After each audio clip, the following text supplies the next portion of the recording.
সেখানে কোনো ছায়া হবে এমন কোনো প্যান্ডেল থাকবে না, থাকবে না সেখানে বাড়ি ঘর, সামান্য একটা গামছা থাকবে না যে মাথাতে এইভাবে একটু রোদের সময় নিয়ে নিব, কারণ সেটা এমন একটা জিনিস সেই দিন খালি তা করবে, জমিনটা তামার মতো জ্বলতে থাকবে, আল্লাহর কুদরতের সূর্য সেদিন তাপ ছাড়বে, তারপরও আলো থাকবে না। আমার রব এমনটাই কিয়ামতকে বানাবেন, সেদিন বিশ্বনবী বলছেন একটা ছায়া থাকবে, এটাকে লোক বলে আরশের ছায়া, এর কোনো দলিল নাই যে এটা আরশের ছায়া, কেউ বলে এটা আর কিছু ছায়া, কেউ বলে সিংহাসনের ছায়া, কেউ বলে আল্লাহর ছায়া, আস্তাগফিরুল্লাহ, এগুলো কোনো দলিল নয়। আমার রব এটা সেদিন নতুন করে একটা ছায়া বানাবেন, তার মহব্বতের ব্যক্তিগুলোকে সেখানে আনার জন্যে সেই ছায়াটা আমার রব বানাবেন।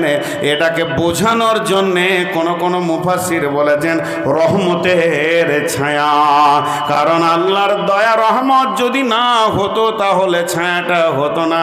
ওই ছায়াতে থাকবে কে? ওই ছায়াতে কোনো গরু ছাগল থাকবে না। লা তাহজান, চিন্তা করিয়েন না, ওই ছায়াতে আল্লাহ আপনাকে দেবেন, আমাকে দেবেন, বিশ্ববাসীকে দেবেন, মমিনকে দেবেন, মমিনাকে দেবেন।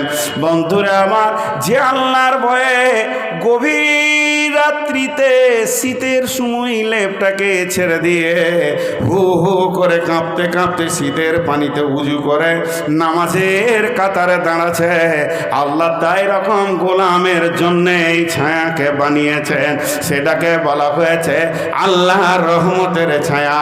সাবাতুন ইযিল্লুহুমুল্লাহ, ওই ছায়াতে কে কে থাকবে? ওই ছায়াটা 7খানা জনের কোটা করা হয়েছে, 7 শ্রেণীর লোক যারা পৃথিবীতে 7টা আমলে জড়িত থাকবে। একজনাই যে 7টা আমল করবে তা না, যে কোনো একটা আমলের সঙ্গে তার যদি জড়িত থাকে তাহলে আমার রব ওই ছায়াতে তার কোটা লাগিয়ে দেবেন, রিজার্ভেশন লাগিয়ে দেবেন। গোটা স্টেশনে যদি 2 লাখ লোক দাঁড়িয়ে থাকে আর আপনার আমার যদি রিজার্ভেশন এসিতে থাকে তাহলে কোনো চিন্তা নাই, আমার সিট আমি পেয়ে যাব। কিয়ামতের মাঠে লক্ষ কোটি লোকের সম্ভার হলেও যদি আপনার আমার আমল ঠিক থাকে তাহলে কঠিন কিয়ামতের দিন ওই রহমতের ছায়াতে আপনার আমার কোটা লাগবে। একবার দোয়া দিব, যদি হৃদয়ে ঈমান থাকে তো আমিনটা ওইভাবে বলবেন যেন আল্লাহ গ্রহণ করে নেয়। হে আল্লাহ, সেই কঠিন কিয়ামতের দিনে তোমার রহমতের ছায়াতে আমাদের জায়গা দিও।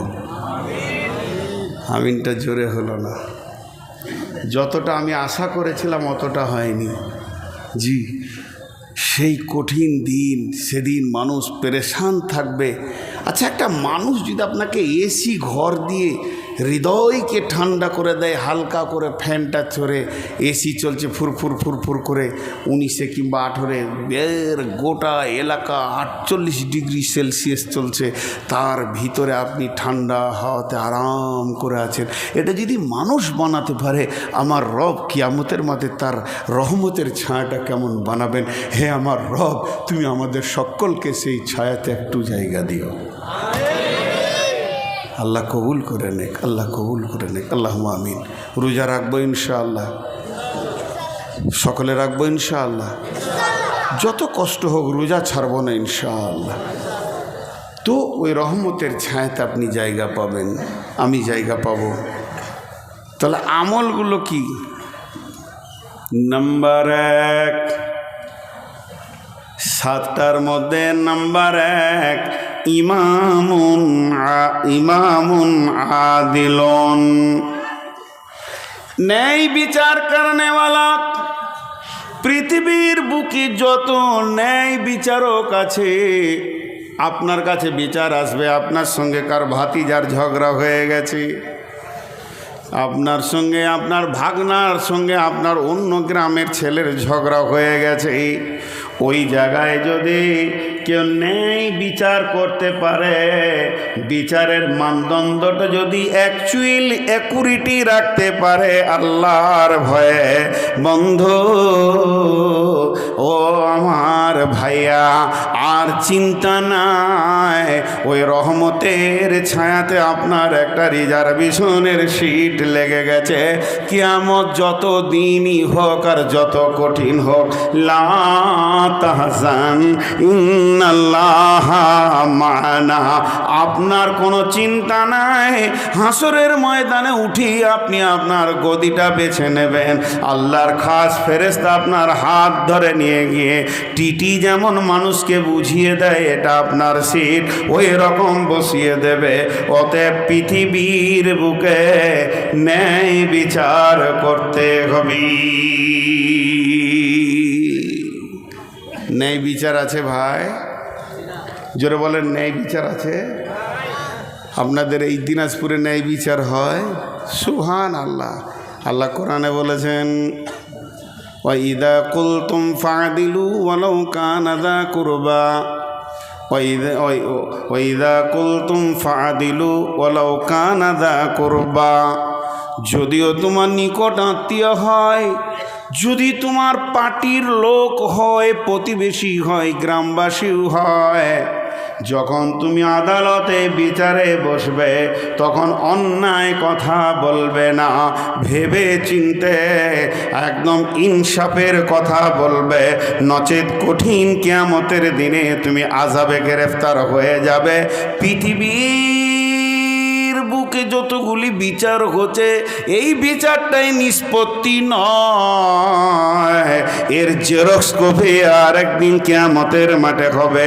আল্লাহ তাবারাক ওয়া তাআলা এলান করবে, হাসরবাসীরে ওয়াকুদিয়া বাইনাহুম বিল হাক্কি ওয়া হুম লা ইউজলামুন, হাসরবাসীরে আজকে ন্যায় বিচার আমি তিলে তিলে বুঝিয়ে দিব, কারো ওপরে জুলুম হবে না। আলটা দাবিয়ে নিয়েছিল বলে হ্যাঁ, ঘরটা বানাতে দেয়নি, হ্যাঁ তোর ওপরে জুলুম চলেছে, আর তোর মেয়ের উপরে অত্যাচার করেছে, সামাজিকভাবে তোকে অপমান করেছে, টাকা নিয়ে দেয়নি, দুনিয়াতে ন্যায় বিচার পাসনি, মা বাপের সম্পত্তিতে তোকে আপনার কিনা কি করা হয়েছে, বহিষ্কার করা হয়েছে, তোকে মেহরুম করা হয়ে গেছে। হাসরবাসী তুই 2 লাখ টাকা পেতিস, তোকে সম্পূর্ণ বুঝিয়ে দেয়নি। আয় আমি রব আজকে কাজী হয়ে বসেছি, ওয়াকুদিয়া বাইনাহুম বিল হাক্কি, আমি দুইজনের মাঝে হক বিচার করব, ওয়া হুম লা ইউজলামুন, এখানে কোনো জুলুম অত্যাচার হবে না। অতএব বন্ধুরে, আপনি মনে করছেন যে আজকেই বিচারটা করে থাবড়ে থুবড়ে মেরে নিলাম, কত মোড়ল আছে বিচার করেছে, বিধবা মেয়ে সে টাকা পেয়েছে বিচারে 20,000, তার থেকে 5,000 দিয়ে 15,000 বিচারকরা মেরে দেয়। আপনাদের এই এলাকায় আছে, আমাদের এলাকায় এখনো এত বড় বেঈমানি আসেনি। তোর বাপের গোলাম আছি, সারা রাত বসে বিচার করব, আমরা কিছু পাবো না। আয় আমার রব বলছে একদিন তার চোখের পানি বলবে, আল্লাহ আমাকে অ্যাক্সিডেন্ট করে মেরে ফেলে দিয়েছিল, পা দুটি ভেঙে দিয়েছে, আমাকে বিচারক বলেছিল 70,000 লাগবে, বাদী দিয়েছে 70,000, কিন্তু বিচারকরা আমাকে 50 দিয়ে 20 মেরে দিয়েছে, এটারও বিচার হবে। এর জন্য আমার রব বলছেন, ওয়াইদা কুলতুম ফাদিলু, যখন তুমি বিচারে বসবে তো ন্যায় বিচার করো। ইহুদিদের একটা মেয়ে চুরি করে ধরা পড়ে গেল, মেয়েটার নাম ফাতেমা, সম্ভ্রান্ত ঘরের মেয়ে। রসুলের কাছে এসে বলা হলো, ইয়া রাসূলুল্লাহ, এখন তো আপনি আরবের প্রধানমন্ত্রী, আপনার হাতে চলে এসেছে গোটা সৌদি, আপনি বিজয়ী করেছেন, বিচার তো আপনি করবেন, আমরা তো এখনো কোরআন মেনে নিইনি, আপনাকে নবী বলে মেনে নিইনি, আমরা এখনো ইহুদি আছি, তবে কি আমাদের বিচারটা তওরাত থেকে করা যায় না? বিশ্বনবী বললেন, ঠিক আছে আমি তওরাত থেকে বিচার করে দিব, তোমরা তোমাদের মুজরিম নবীকে নিয়ে এসো এবং তোমাদের তৌরাতের পণ্ডিত নিয়ে এসো। যখন তৌরাতের পণ্ডিতকে আনা হলো, তারা শিখিয়ে এনেছে বাড়ি থেকে, যখনই হাত কাটার কথাটা আসবে ওই জায়গাটা টপকে তুমি পরে দিও, যাতে করে আমাদের বেটির হাতটা না কাটা যায়।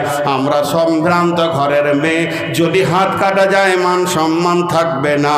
কিন্তু ওইভাবে তৌরাত যখন পড়ছে, তাদের পণ্ডিত হাত কাটা শব্দটাকে বার করে দিয়ে পড়ে নিচ্ছে। এই অবস্থায় আমার আমি একজন সাহাবীকে তৌরাতের পণ্ডিত করেছিলেন, সে বলছে রুখে যাও, তুমি এখানটা কেন বাদ দিছ, হাত কাটার ব্যাপার আছে। বিশ্বনবী বলেছিলেন ওই অবস্থায়, লাউ কানা বিনতি ফাতেমাতা, আজকে আমার মেয়ে যদি ফাতেমা হতো তাহলে কি করতাম শুনে লাও। আমি নবী মুহাম্মদ তার নিজের হাতটাকে হাত দিয়ে কেটে দিতাম।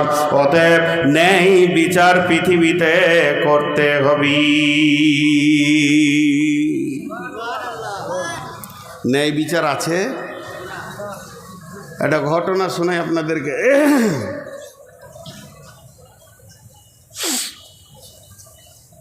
ঘটনাটা কি জানেন? এক লোক বাড়ি বানাচ্ছে, বাড়ি তো ট্রাক্টরে করে মাটি নিয়ে এসে ওর বাড়ির দরজাতে মাটিটা এমনি করে হাজারা দিয়েছে। ট্রাক্টর চলে গিয়েছে, একটা বাচ্চা ছেলে সাইকেলে ফিরফির করে দিয়ে গিয়েছিল, একটা মোটর সাইকেল আসছে, আর ওই মাটিটার কাছেই ছেলেটা মোটর সাইকেল থেকে চুমকে গিয়ে মাটির ওপরে উঠতে গিয়ে ধপ করে পড়বি তো পর মোটর সাইকেলই পড়েছে। ছেলেটার খানিকটা পা ভেঙেছে, ওকে খবরই নাই যে কি ঘটলো। ছেলেটার খানিক পা ভেঙেছে, আর কি হয়েছে, সাইকেলটা ভেঙে গিয়েছে। দিয়ে পার্টি বিচারে বসেছে। বিচারটা শুনলে আপনি খুশি হবেন। কি নেই বিচার! যে ছেলেটা সাইকেল চালিয়ে পা ভেঙেছে, সাইকেল ভেঙেছে, ওটাও তৃণমূলের, আর যে মোটর সাইকেল চালিয়েছে সেও তৃণমূলের, একই পার্টির। কিন্তু যার ঘর হচ্ছে মাটি রেখে গেছে ও সিপিএমের। তো বিচার বসেছে পার্টি অফিসে, বলছে আসলে মাটিটা না রাখলে তো ঘটনাটা হতো না। তো ওকেই ধরে নিয়েছে, 10,000 জরিমানা করে দিয়েছে, শুধু সিপিএম হওয়ার কারণে।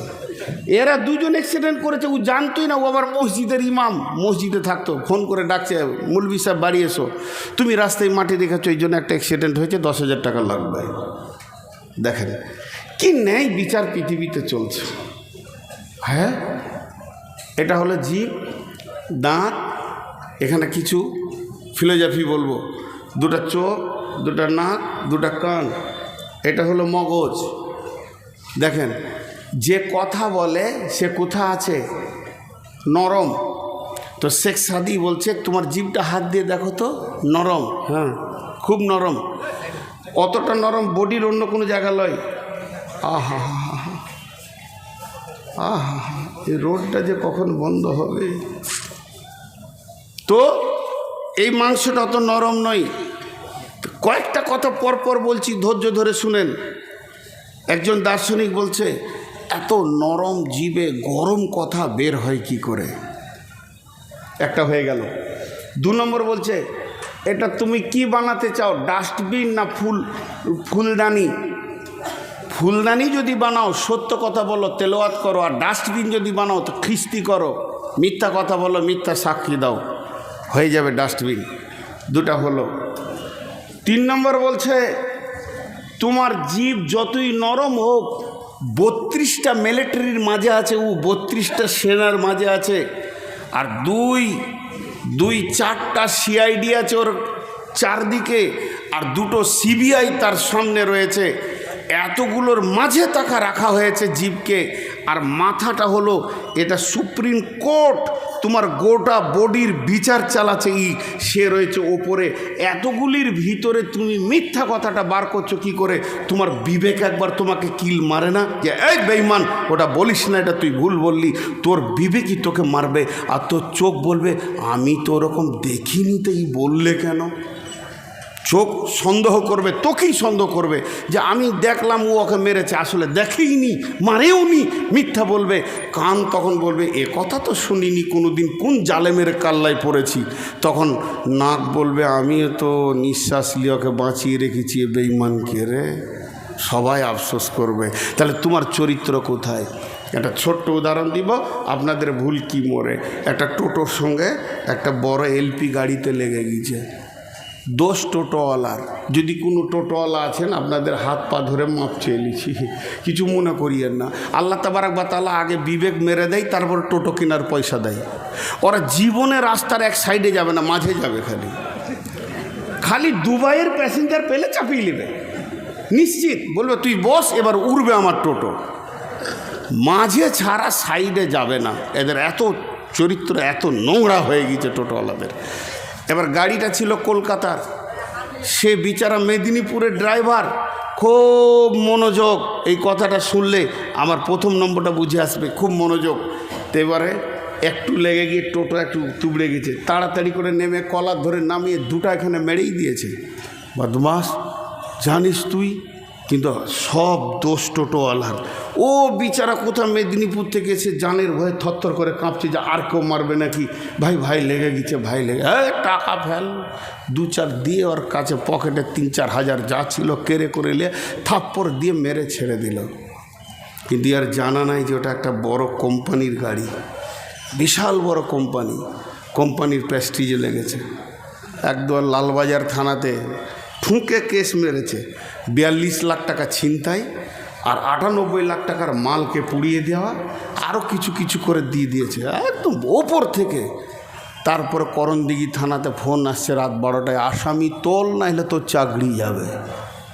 রাত 12টায় যখন পুলিশ তুলে নিয়ে গেছে টোটোওয়ালাকে, ও ভাবছে যে কেউ হয়তো আবার প্যাসেঞ্জার এলো নাকি, টোটো লাগবে, তাই বলছে হ্যাঁ তো টোটো সহ আই তুই। যেই বেরিয়েছে দেখছে বড়বাবু, তখন জোরে ঢোকিয়েছে, স্যার কী বলছেন, থানাতে চ, তারপরে ভেজাল চুকবে। দেখছে ড্রাইভারটা বসে, তখন ও বুঝে নিয়েছে যে আজকে সোমবার লয়, আজ বুধবার, ওর বারেরও গোলমাল ছিল। যখন বড়বাবু বলছে মেরেছিলি, কিন্তু যখন এইখানে মেরেছে ওর কণ্ঠস্বরটা ছিল ষাঁড়ের মতো, মারো কি মনে করেছিস, কিন্তু ওই থানার ভিতরে কীরম করছে না।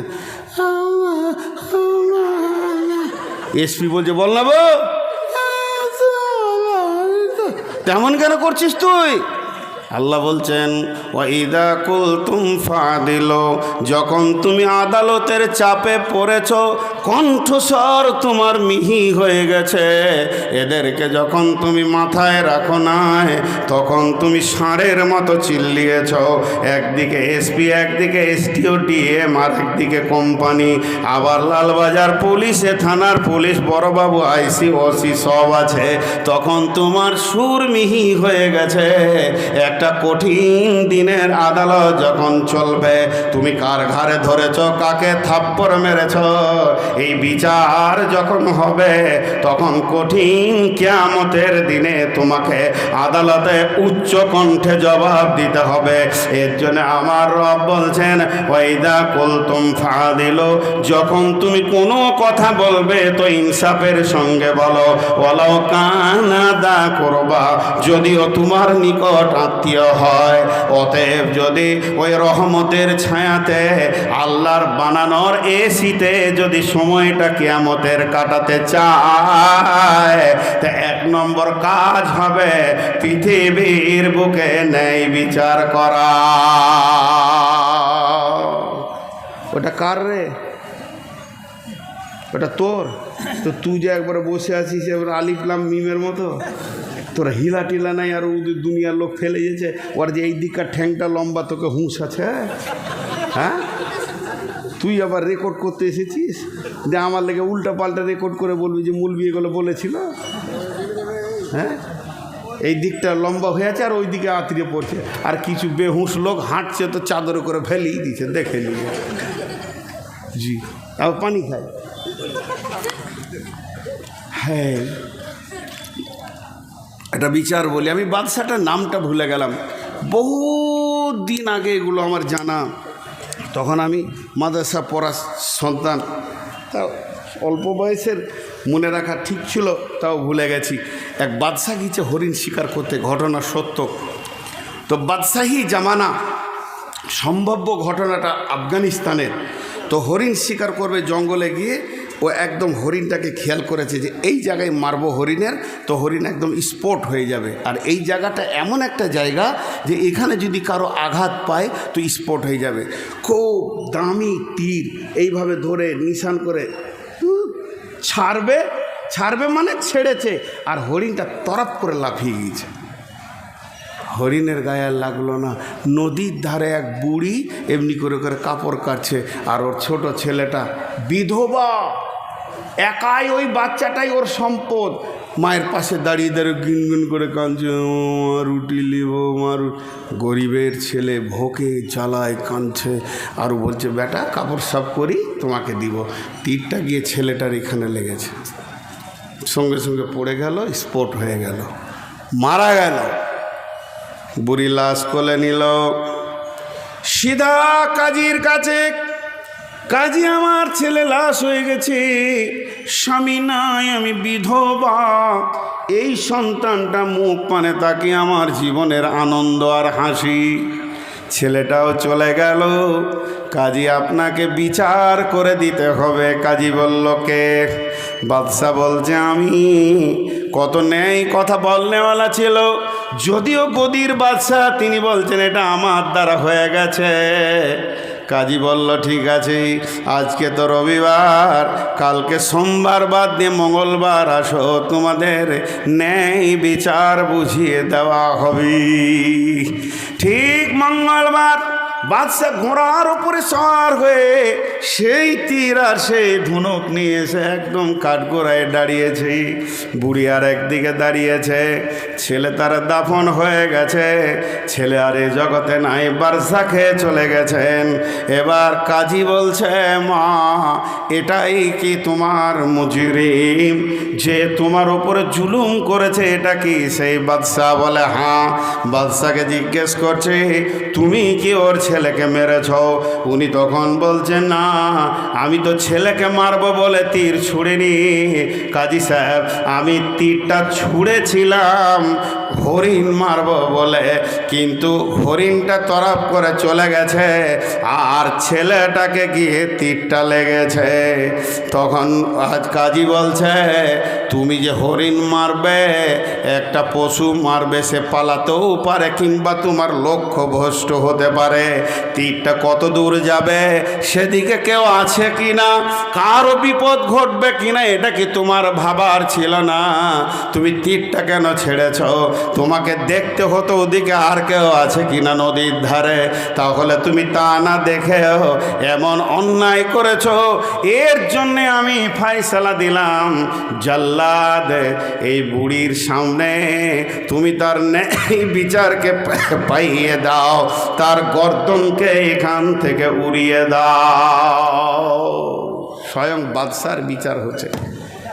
বাদশা তখন তীরটা হাতের কাছে এইভাবে ধরে রেখেছিল, এইভাবে কাজীর দিকে করে বলছে কাজী, যদি তুমি আজকে ন্যায় বিচার না করতে, আজ আমি বিচার নিতে এসেছি, আমি আমার ফাইসালা শুনতে এসেছি, তারপরও তীর এনেছিলাম কেন? যদি আজকে এই বাদশাহী গদিতে তোমার দ্বারা ন্যায় বিচার না হতো, তো তীরের আর একটা ফলা দিয়ে তোমার বুককে আমি তোড়ফড় করে দিতাম। আলহামদুলিল্লাহ তুমি ন্যায় বিচার করেছ, আমি পৃথিবী থেকে মরে যাই এটা আমার দুঃখ নয়, কিন্তু আল্লাহর বিচার শরীয়ত কায়েম থাক। জাল্লাদ রেডি হয়ে গেল। তখন বুড়িমা বলছে কাজী সাহেব, বাদশাকে কি বাঁচানোর কোনো উপায় আছে নাকি? বুড়ি তো আর দেখতে পারছে না আমার সামনে কাটা হবে। তখন বলছে আছে, একমাত্র আপনি যদি মাফ করেন তো মাফ হবে। বুড়ি বলল বাদশার কাজী সাহেব, আমার একটা কোলের সন্তান চলে গেছে, যাক আমি ওকে অন্তর থেকে মাফ করে দিলাম, আর কতল করিয়েন না। ন্যায় বিচার যে নিতে পারে এরকম বাদশা টিকে থাকলে দেশও ঠিক চলে চলবে। তখন বাদশা কাঠগোড়া থেকে নেমে বুড়িটাকে কোলে তুলে নিয়ে বলল, মা তোমার তো একটা সন্তান চলে গেছে, আমাকে কি তোমার সন্তান মনে হয় না? তাহলে বাকি জীবনটা আমার কাছে তুমি কাটিয়ে দাও। ন্যায় বিচার পৃথিবীতে শান্তি আনতে পারে। আল্লাহর নবী বলেছেন, সাদাল কাবিলাতা ফাসিকুহুম, এমন একটা দিন আসবে রে, গ্রামের বিচার করবে চরিত্রহীন লোকেরা, মাতাল, লম্পট, দুশ্চরিত্র, সুদারু, জুয়ারি, জীবনে নামাজ পড়ে না, পেচ্ছাপ করে পানি নেয় না, এরা এই গ্রামের বিচার করবে। হচ্ছে না ভাই? এখন চলছে কি চলছে না? সুবহানাল্লাহ। সে সারা এলাকার নারীদের সতীত্বকে লুটে খেয়ে নিয়েছে, যে একজনা ব্যভিচার করে ধরা পড়েছে, তার বিচার করছে ও। হয়েছে কি হয়নি এরকম? আপনাদের দেশে মনে হয় না, এই এলাকায় আছে। তাহলে আরও সে ছায়াতে মনে হয় এরাই আগে জায়গা পাবে রহমতের ছায়ায়। জি, এক নম্বর গেল। নাম্বার 2, وشاب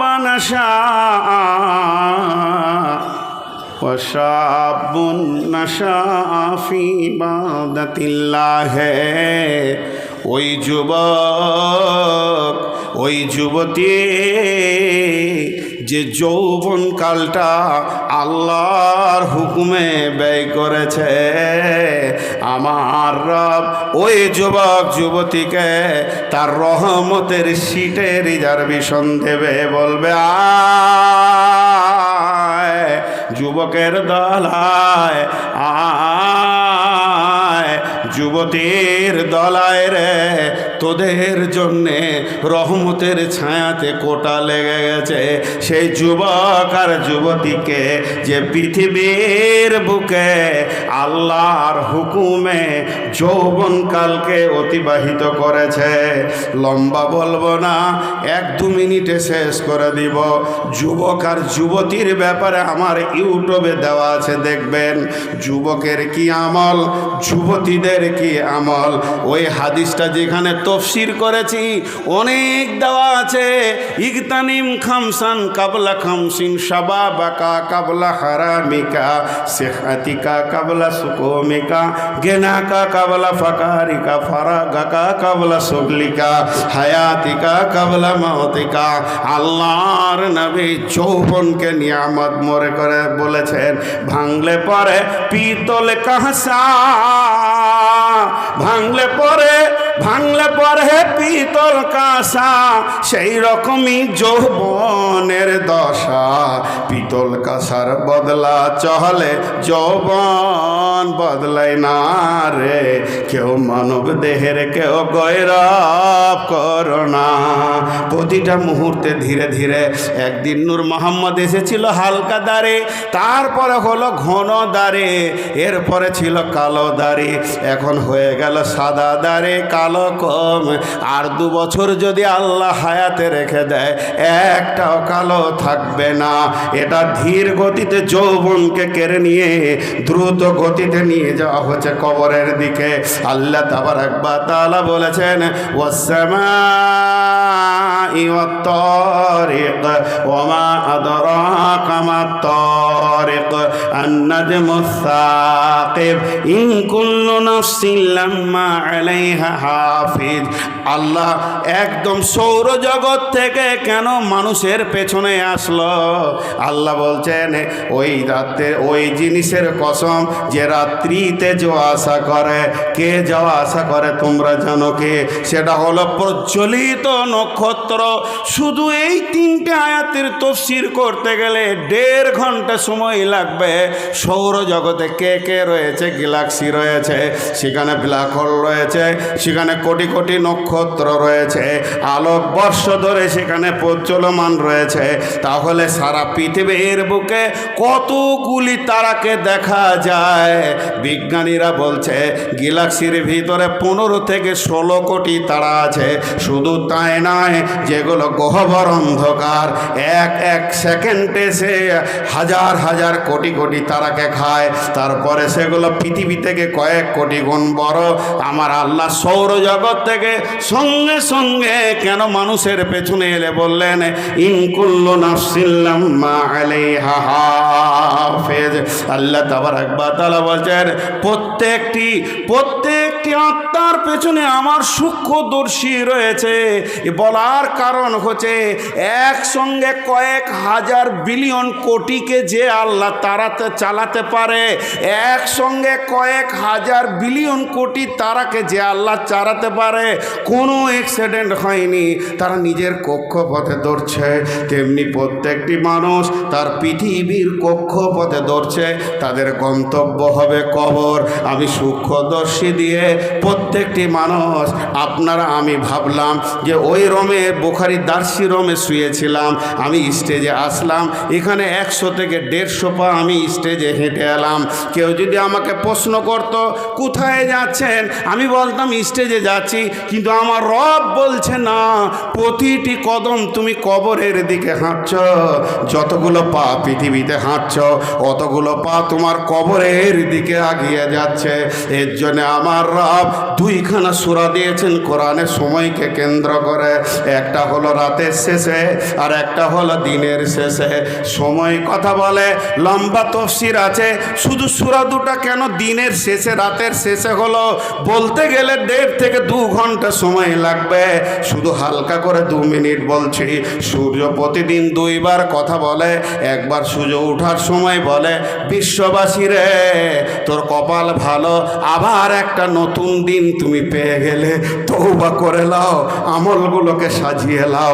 আর সূর্য যখন ডুবে যায় তখন বিশ্ববাসীকে বলে বিশ্ববাসী রে তুমি কবরের দিকে একটা দিন এগিয়ে চলে গেছ, এখনো তোমার ভাবার আছে, গোটা রাত্রি তুমি কেঁদে লাও, আজকে আমল করতে পারোনি। সূর্য যদি উঠে তাহলে তুমি আছো ভালো শ্বাস নেবে, আর যদি সূর্য না উঠে তুমি লাশ বেনে যাবে। অতএব বিশ্ববাসী রে চলে গেলাম, কিন্তু তোমার জীবনে একটা দিনকে কেটে দিয়ে চলে গেলাম। এখানে লম্বা ব্যাখ্যা রয়েছে। তো আল্লাহ তাবারক ওয়া তাআলা বলছেন, হে যুবকের দল, প্রতি সেকেন্ডে তিলে তিলে তোমার যৌবনকে বার্ধক্যর দিকে তেড়ে নিয়ে যাওয়া হচ্ছে। তুমি এটাকে অবক্ষয় করে নষ্ট করে দিও না। যৌবনকালে আল্লাহর ইবাদত করো।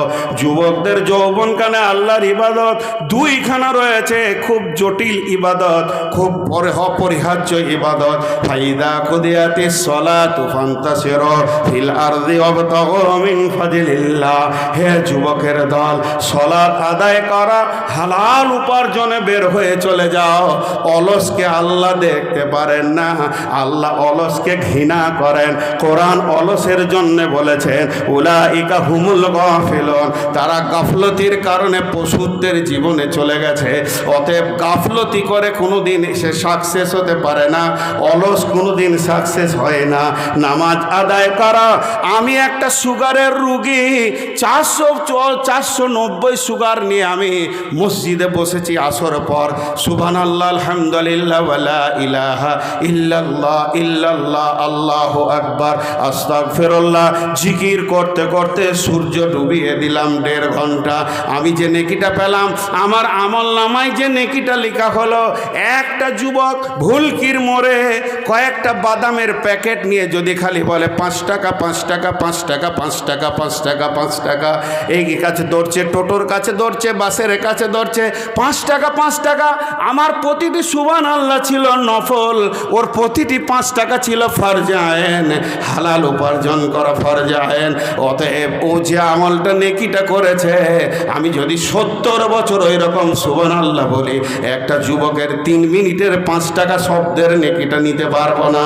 তো আল্লাহ তাবারক ওয়া তাআলা বলেন, হে যুবক, যৌবনকালে তুমি ইনকাম করো। তোমার দিকে তোমার বৃদ্ধ মা, তোমার বৃদ্ধা মা, বৃদ্ধ পিতা, ছোট ছোট তোমার ভাই বোন তাকিয়ে আছে, তুমি স্ত্রীকে এনেছো, তার আনন্দ আছে, তার কাপড় আছে, চিকিৎসা আছে। যুবক, তুমি গাফলতি করবে না। 1 টাকাও যদি হয়, কারো গাড়ি ধুইয়ে দিয়ে যদি 5 টাকা পাও, ড্রেন সাফ করে দিয়ে যদি 10 টাকা পাও, সঙ্গে সঙ্গে করে নেবে, কোনো লজ্জা করবে না। হালাল উপার্জনে লজ্জা নাই, চুরিতে লজ্জা আছে। অতএব বন্ধু, যুবক রে, এটা হলো ফরজে আইন। আর যুবকের দ্বিতীয় আমল কি? ওয়াল হাফিজুনা লিহুদুদিল্লাহ, আল্লাহর কোরআনটাকে পৃথিবীতে প্রতিষ্ঠিত করা। কোরআনের বিরুদ্ধে যদি কেউ হাত তুলে, কলিজাটাকে দিয়ে দাও। ইকাতিলুনা ফি সাবিলিল্লাহ ফায়াকতুলুনা ওয়া ইকতালুনা। এখানে বৃদ্ধদের জন্য মাপ আছে, শিশুর জন্য মাপ আছে, মহিলার জন্য মাপ আছে, রোগাদের জন্য মাপ আছে। হে যুবক, ইকাতিলুনা ফি সাবিলিল্লাহ ফায়াকতুলুনা ওয়া ইকতালুনা ওয়াদান আলাইহি হাক্কান ফিদ তাওরাতি ওয়াল ইনজিলে। অতএব হে যুবক, যৌবনকালটা আল্লাহর রাস্তায় কাটাও। এটা যুবককে বললাম। এবার আমার যুবতী বেটি যেগুলো রয়েছে, ওরে আমার সোনা মানিক, আমি তোমাদের আব্বা বলছি, যত দূর থেকে শুনছো শুনে লাও। তোমার আব্বা কি বলছে? আল্লাহর কালাম পাক বলছেন, কুল্লিল মুমিনাতি ইয়াগযুজনা মিন আবসারিহিন্না ওয়া ইয়াহফাজনা ফুরুজাহুন্না। সারা পৃথিবীটা যদি নারীর এক পাল্লায় চাপানো যায়, হিরে মণি মাণিক্য চুনি পান্না টাকা পয়সা রিয়াল ডলার যা কিছু আছে, নারীর এক পাল্লায় যদি চাপিয়ে দেওয়া হয়, আর একটা নারীর সতীত্বকে যদি আর একটা পাল্লায় চাপানো হয়, তো সতীত্বের পাল্লাটা নিচে নেমে যাবে। কেন? বিশ্বনবী বলেছেন, লা তাকুমুস সাআতু ফিল আরদি হাত্তা ইয়াকুলা আল্লাহ। যতদিন একটা আল্লাহ বললেওয়ালা খালেস নিয়তে থাকবে, পৃথিবী চলবে, সূর্য উঠবে ডুববে, হাওয়াই জাহাজ চলবে, প্লেন চলবে, রেল ধরবে, বেঈমানিদের বেঈমানি চলবে, মাতালের মাতলামি চলবে। যেদিন আল্লাহওয়ালাটা মরে যাবে, পৃথিবীর কোনো মূল্য থাকবে না, তরফর হয়ে যাবে। তাহলে আল্লাহওয়ালা থাকবে কতদিন? আল্লাহওয়ালা থাকবে কতদিন? ও মারিয়াম ইবনাত ইমরানা আল্লাতী আহসানাত ফারজাহা ফানাফাকনা ফিহি মির রূহিনা ওয়া সাদ্দাকাত বিকালিমাতি রাব্বিহা ওয়া কুতুবিহি ওয়া কানাত মিনাল কানিতিন। ওরে আমার ভাইরা, শুনলেন আল্লাহওয়ালা থাকবে কতদিন? এই আয়াতটা যত রকম তফসির আছে, তার ভিতরে একটা তফসির হচ্ছে, ওই মারিয়াম যুবতী তার সতীত্বের গ্যারেন্টি আল্লাহকে দিয়েছে, বিনা বাপে তার কাছ থেকে একটা আল্লাহওয়ালা নিয়েছেন আল্লাহ। তার মানে এই পৃথিবীর জন্যে আল্লাহ সহজেই বলে দিয়েছেন, মিন আইয়ি শাইইন খালাকাহু মিন নুতফাতিন খালাকাহু ফাকাদ্দারা সুম্মা সাবিলা ইয়াসসারা। তুমি আলেম হও, বক্তা হও, মাদানি হও, মৌলানা হও, মুফতি হও, আর নবী হও, আম্বিয়া হও, শহীদ হও, মেয়েদের সতীত্বের ভিতর দিয়ে পৃথিবীতে আসতে হবে। অতএব পৃথিবীর বুকে সতী নারী যতদিন থাকবে, ততদিন আল্লাহওয়ালা পাওয়ার আশা থাকবে। যেদিন সতীত্ব হারিয়ে যাবে, এর জন্যে বিশ্ব নবী বলেছেন, কিয়ামতের আগে জেনা বেড়ে যাবে। জেনা বেড়ে যাবে মানে প্রত্যেকটি আল্লাহওয়ালা আসার রাস্তাগুলোতে তালা পড়ে যাবে, লুচ্চারা নষ্ট করে দেবে। আল্লাহ আর লুচ্চাদের নষ্ট করার রাস্তা দিয়ে তার প্রিয় অলিদেরকে পৃথিবীতে পাঠাবেন না, কারণ নোংরা রাস্তায় অলি পৌঁছাবে না। অতএব বন্ধুরা আমার, খুব ভালো, খুব মনোযোগ। অতএব আল্লাহ তাবারাক ওয়া তাআলা যুবতীদেরকে বলছে, ওয়া ইয়াহফাজনা ফুরুজাহুন্না। আল্লাহ তাদের শরমগাকে কেন্দ্রিক অনেক আয়াত নাজিল করেছেন। আম্মা জান আয়েশাকে পাক করতে গিয়ে 11খানা আয়াত নাজিল করেছেন। মারিয়ামের ব্যাপারে একটা গোটা সূরা নাজিল করে দিয়েছেন। অতএব বন্ধুরে, ও মা আমার, বোন আমার, বেটি আমার, সতীত্বকে গ্যারেন্টি দিতে হবে। এটাই হলো যুবতীদের ডিউটি।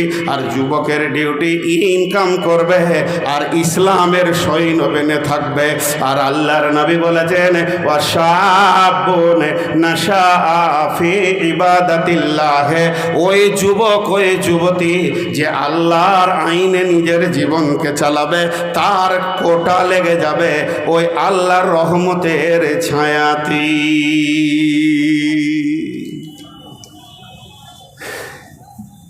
এক নম্বর হলো নূর দেওয়া হবে, 2 নম্বর হলো সেই দিন আপনার হাজে কাউসারের পানি পান করানো হবে, 3 নম্বর হলো আল্লাহর দিদার হবে শুধুমাত্র একটা আমলার জন্যে, রোজাদারের জন্য। 4 নম্বরটা হলো আজকে আমার মেন বিষয়। আল্লাহ তাবারাক ওয়া তাআলা রাসূল বলছেন, হযরতে আবু হুরায়রা বর্ণনা করছেন, ওয়া নবী হুরায়রা রাদিয়াল্লাহু তাআলা আনহু قال قال رسول الله صلى الله عليه وسلم سبعة يظلهم الله في ظله يوم لا ظل إلا ظله। এমন একটা দিন আসবে কঠিন কিয়ামতের দিনে, একটা তিনও দানা থাকবে না, ঘাস থাকবে না, পাহাড় পর্বত থাকবে না, যে